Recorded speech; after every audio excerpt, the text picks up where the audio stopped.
we're going to kind of flip the coin a little bit and talk about positive discipline, because the word discipline actually means to teach someone to obey or to correct. So that's kind of what we associate with discipline. No, especially us older folk. Right. It's definitely not. So there's other ways to do it, and that's kind of what we're going to do. So we're going to talk about different ways to implement that in your home. So the first one's going to be to set limits. It's pretty simple on that one. Setting boundaries for our kids, that's actually going to give them the opportunity to thrive. They like knowing they have those rules and boundaries. So they feel more secure and loved and actually more free to grow. And I have a funny story on this one. My daughter was much younger, and she was like 4 or 5, and she was just begging for candy. Sure. And I'm like, you know what? Go ahead. Just, knock yourself out. Eat all the candy you want. Oh, and she's totally confused. She's like, what? Is this a trick? I'm like, no, go ahead and eat your candy. So I leave the room for a little bit, and she's like, oh, okay, I'm going to eat. A few minutes later, she comes back in and she goes, Mom, I have a question. I'm like, what? She goes, how come you don't love me anymore? Oh, I was like, what? Why are you saying that? Trying to offer. Yeah. She goes, OD on that candy. You didn't care how much candy I ate. Yeah. So it was funny. It was funny that, her having even just a simple boundary like that made her feel more secure. And when she didn't have that boundary, she was like, she's throwing me to the wolves. Right. So anyways, I laugh about that story because that is funny. It was funny that she said that. But Now 5-year-old. That's pretty sharp. She's pretty intuitive at that age too. But yeah. So another one is going to be to give fair consequences. So sometimes letting those natural consequences take place, that can be the best teacher. Maybe like at school, if the kiddos left their homework at home, didn't get it finished, things like that. As parents, we want to help them succeed. Take off work, go find that. Right, let me go find it. Why didn't we finish this sooner? Let's rush and do it. But sometimes, letting that natural consequence of going to school and I don't know, it's all different now, but signing the folder or whatever it is, sometimes they need that to kind of jump it in gear and be like, oh, wow, I did not like getting in trouble at school today. I didn't like not having it. Right, Not going to let that happen again. Yep. Another good one is to hear them out. So we were laughing about this one earlier. We're trying to move past that kind of mindset of, well, I'm the mom and that's what I say. And just do what I say. Because I said so. Because I said so, yeah. Yeah, exactly. So it's actually a good opportunity to kind of let them or teach them really to have a respectful conversation. It doesn't have to turn into an argument between parent and child, but just kind of guiding them, of giving them the opportunity to say what, why they think that's not fair or why they think that it should be different.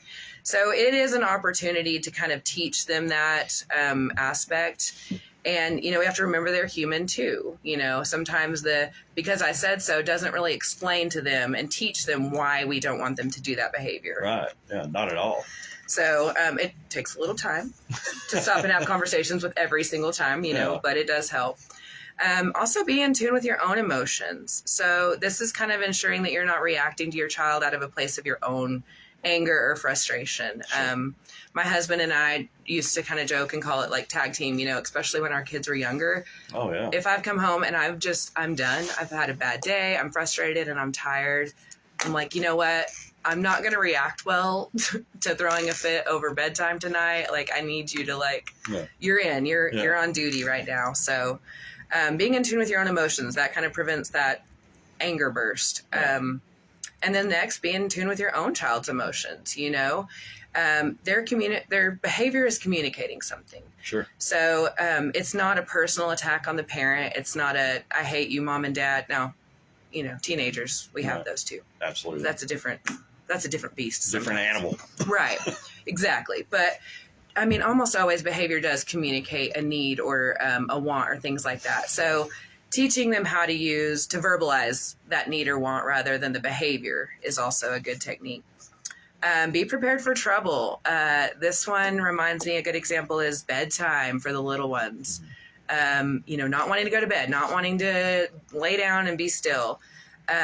Kind of having that routine and that schedule in place, giving that time warning of like, okay. 5 more minutes. Yeah. 5 more minutes.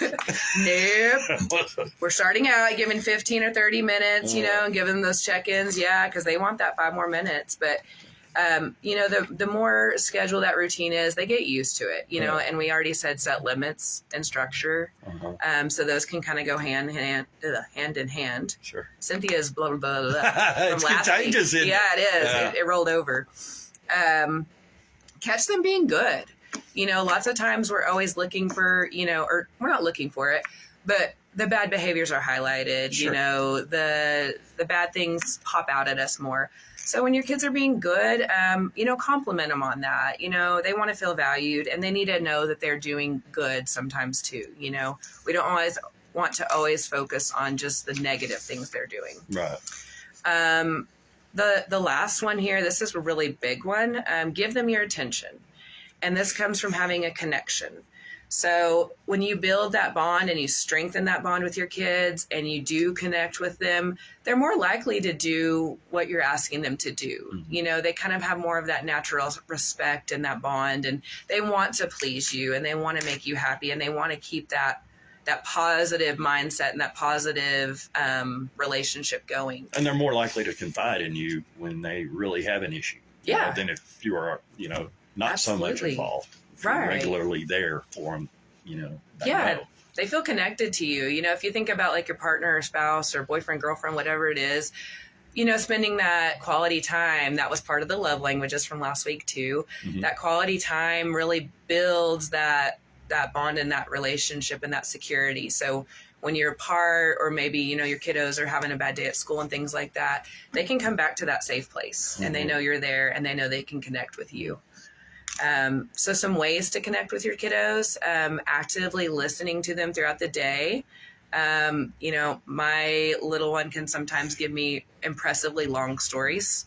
Sure. Like painfully long stories. But I know he's really excited. And when I listen and I interact with that story, like I know he's feeling, heard and valued, and have fun together. Right.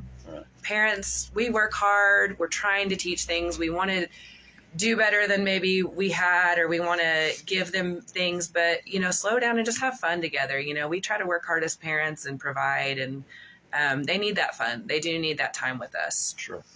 Another one is physical touch. So our kiddos need that physical nurturing touches from their parents. They need hugs. I'm not sure where these statistics are from exactly. I think these come from Dr. Becky Bailey.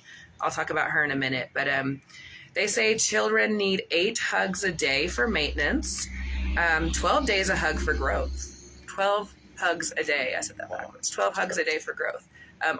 I don't think I'd hug my kids 12 times a day, right? That's a lot, but it is important. They need that, especially if you're not necessarily a physical touch person and you don't necessarily need that. You do really have to focus on giving them that. So love on your kids. This after about 5 or 6, the whole in public hug thing takes on a whole. For Mom, come on, Yeah, get off, Mom. The kiss on the cheek. I love you. Yeah, so you kind of got to get them at home.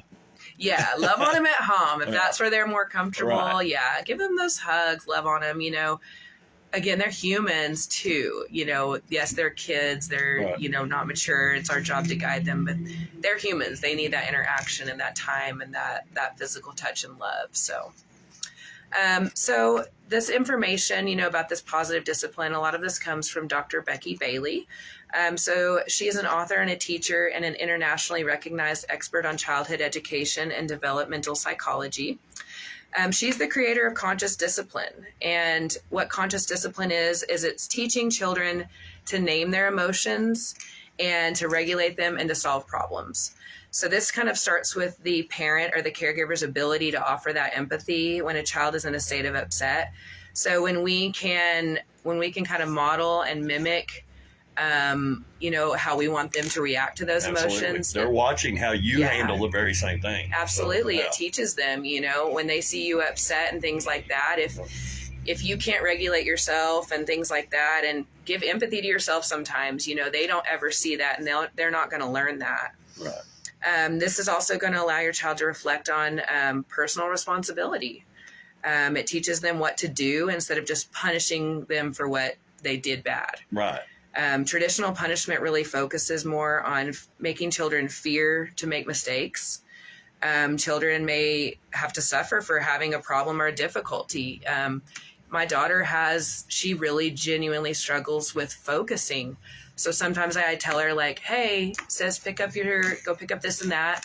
And if I give her too many instructions at one time, she can't focus on it. And, at first it was, how many times am I going to tell you to pick it up, Yeah. But I've learned for her, she's not doing that on purpose. It is something she's trying to work through. And as her mom, I have to help her with that just for school and the outside world later on. Yeah. She's going to run into that out there, yeah, multitasking. Yeah. And so she doesn't always need my punishment for that. No. She needs my guidance for it. So we kind of have to learn to move away from some of those traditional punishment styles where we're kind of placing judgment on our child for an action rather than correcting it and teaching them and showing them the right way. So it's definitely hard to navigate parenting. I mean, it's not easy. There's no book to follow, really. A lot of times we parent the way we were parented. And so... they would never survive that. I know. Exactly. I agree. And it's funny because I see how it just got passed down because my mom would say things like, just wait till you're a mother. And I'm like, okay, sure, Mom. Well, here I am. I'm a mom. Yeah. And I see some of those things now, but... and we try to be more conscious of our emotions and our thought processes. And, it may seem like a really big task to sit and do all these things with your child all the time, but just pick one, even if you pick the one of connection, pick one of those things to work on per day or per week and focus on that. And then before too long, it becomes really routine and it becomes natural. It doesn't feel like forced. you're not forcing it. And then it just, before you know it, it does really become part of your parenting style and you're really helping your kids grow and learn more. Well, like you said, there's no book, but every one of those kids is different too. And absolutely. Like you said, you pick the thing, you can kind of, depending on the individual, here's what we need to work on maybe. Right. Absolutely. Your kid and you kind of know their needs and, their strengths and weaknesses and stuff. So you can kind of pick some of these things and go from there and pick one that's going to help you the most. So, yeah, I did it. Woohoo! You did. Cynthia, hopefully she'll be proud. So she has a great little sign off that I don't have totally down yet. I was going to wait on it. I know. But yeah, at Hope Counseling of Texas, Cynthia's got offices here in Comanche, Dublin, Hamilton, and Eastland. So feel free to reach out if you guys have any questions or you're needing some guidance or help with anything in parenting. Her number is 325-356-1106. All right. Kyra Owen with Hope Counseling. Thank you so much. Thanks for stopping by. Ooh.